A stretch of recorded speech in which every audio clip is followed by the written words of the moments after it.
Our guest for today is known for her active pursuit of the use of digital for good and creating a community called Global Women Who Rule, or GWWR. Fine arts graduate, major in advertising, and she's the president and the chief executive producer of the New Channel Media Corporation. Please welcome on the show, Apple Esplana Manansala. Thank you, Ms. Hi, Rhoda. how are you? Thank you for traveling all the way from Makati ba?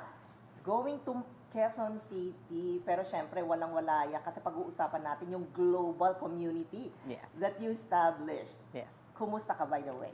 Thank you, Ms. Rhoda, for having me here on your show. Mabuti naman, medyo pagod because may galing ako sa mga activities from Outside of the from country? outside of the country. So May has been really a very, very busy month for the new channel and for Global Women Who Rule. And it's the first time actually for the past 4 years of the business na naging ganito sa sobrang busy yung May. You created a community Yes. for women. Yes.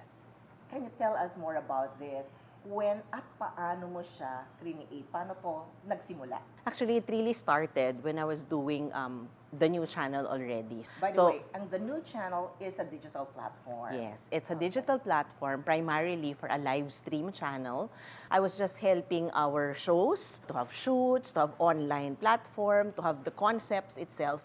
And then many people at the time were also mentioning to me, don't you want to come up with something of your own? Kasi kaya mo naman, kaya mo rin mag-host and all of that. So I decided to create something. I sat down, I really thought of something na ano ba yung gagawin ko na gusto kong gawin for the next 10 years of my life. So since we already have the platform, sabi ko, why don't I use this platform to create another women community which is already existing in some naman, pero it will allow Filipino women from different parts of the world to have some sort of like sisterhood. But there's a business, component to it. Parang I want them to be able to have an opportunity to have people in the Philippines or women in the Philippines who can be their allies if they have community projects, may mapagkakatiwalaan sila, and vice versa. For example, pupunta rin ako sa ibang bansa, gusto kong mag-create ng event doon, sino bang mga lalapitan ko? Ano bang gagawin ko? Ang dami rin kasi at that time, because this was happening during the beginning of pandemic, ang daming gustong tumulong, kababaihan sa atin, no? Pero kokonti yung napagkakatiwalaan.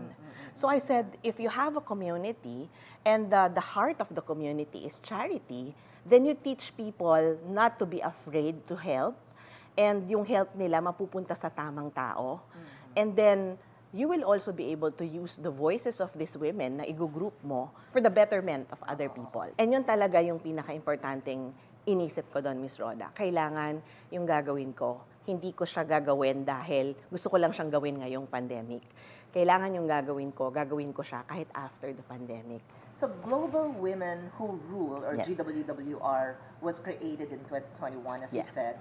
And so far, ano na yung mga achievements, yung mga accomplishments since its inception in 2021?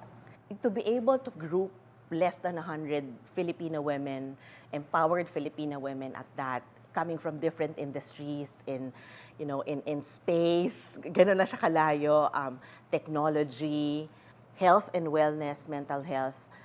Grouping these people is really the biggest accomplishment. Kasi never in And my... you were able to do that? Yes. At this point, we already have 88 profiles. Now, we call the people that were engaging as part of the community as profiles. So, at any given point, and you are one of them, Thank at any you. given point that you want to meet up with some of these women from abroad, they should be able to accommodate you and come up with something together. Even here in the Philippines, they always encourage me to have meetups. And I think for me, that's the biggest accomplishment because I've never really imagined that these women, these powerful women, will actually trust someone like me to group them together. So yun I think yung major accomplishment. And the word there is trust. Yes. These women trust you. Thank you. Thank you. You, one of them, thank you for trusting me. Okay, you've been doing a lot of things, you've accomplished a lot of things, and you have achieved a lot of things. Now question, meron ka pa bang gustong ma-accomplish? Meron pa ba? So, ang hirap sagutin actually ng what else do I want to do? I guess at this point in life, ang pinakasagot ko dyan is I just want to be consistent. It's very important to be consistent, and at the same time, it's very hard to be consistent. Like running a show, di ba? Correct. You have to shoot, you have to think of what to release. Regardless kung pagod ka, Diba? payat ka. Diba?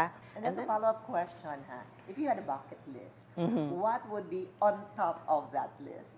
Hindi ko alam. Personally, siguro magpapayat. Pero I know it's not. But towards the magpapayat, para makarelate yung mga viewers natin, I think to stay healthy. That's part of my top list. Because I also feel like for me to be able to accomplish all the things that I want to do in life, kailangan ko maging healthy, di ba? And hindi na masyado nagmamatter yung any material thing. Staying healthy is really on top eh. Kasi my son is only 10-year-old right now. I'm 42. And I want to be able to be there when, when he becomes an engineer and when he puts up, a nice house of his own, part of his list. So, yun ang bucket list ko. Wala na masyado sa sarili ko, I think. So maraming salamat for your time. Thank you very much for being on the show on Usapang Babae. So, and maraming salamat dahil sa kagaya mo, ang digital space, ang digital world is a better place. Thank you, Ms. Rhoda. Thank you also for your time. And thank you because you have acknowledged the fact that all these things that I'm doing, all these things that we are doing, should be able to give more value to people and appreciate the use and not the abuse of digital only for good. For Usapang Babae, Apple Ixuana Manansala. Thank you, Ms. Rhoda.